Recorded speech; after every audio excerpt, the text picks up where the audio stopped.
2005ko abenduaren 13an, asteartean, Natalia seigarren mailako neska misteriotsua lan gehigarriak egiten bakarrik geratu zen bere gelan. Eta bertatik irtetean,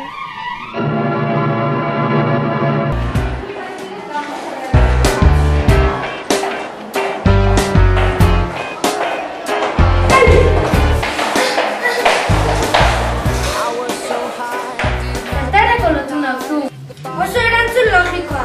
Nik dirua behar dut, eta horretarako zuri baitu zaitut, gero diru sari bat eskatzeko zure truke.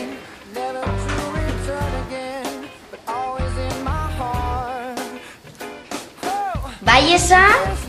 Kaixo, zure alaba baitu dut, eta berriro ikusi nahi baduzu, ostiralean jakintza etorri beharko duzu 1.000.000 batekin. Bai, baina nola? Nola bat, diruarekin, eta hori bai, poliziari ez deitu,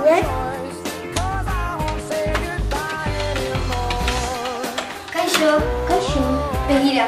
Atzo arratsaldean dei bat egin zidaten, esanez nire alaba baitu dutela. Eta inori ez esateko, baina ez nekien ez zer egin erabaki dut hona etortzea. Nolatan, ez egia izango. Bai, hala da. Behintzat badakit jakintzan dagoela baituta. Zu lasai, gu arduratuko gara honetaz. Ongi ba, bale ba, banoa ongi? Bale, agur, eta jontzaitez lasai etxera. Entzun dut ze pasatu den, bagoaz jakintzara, bai.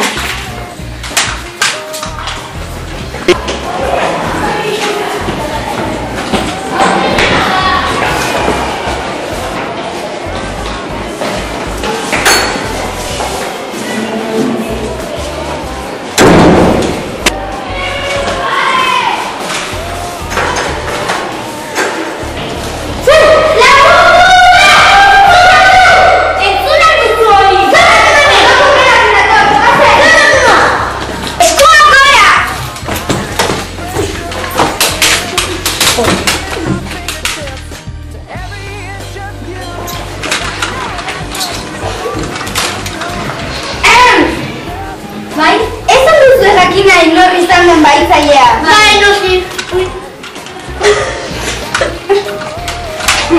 Irakasle! Bueno, gu bagoaz. Bai.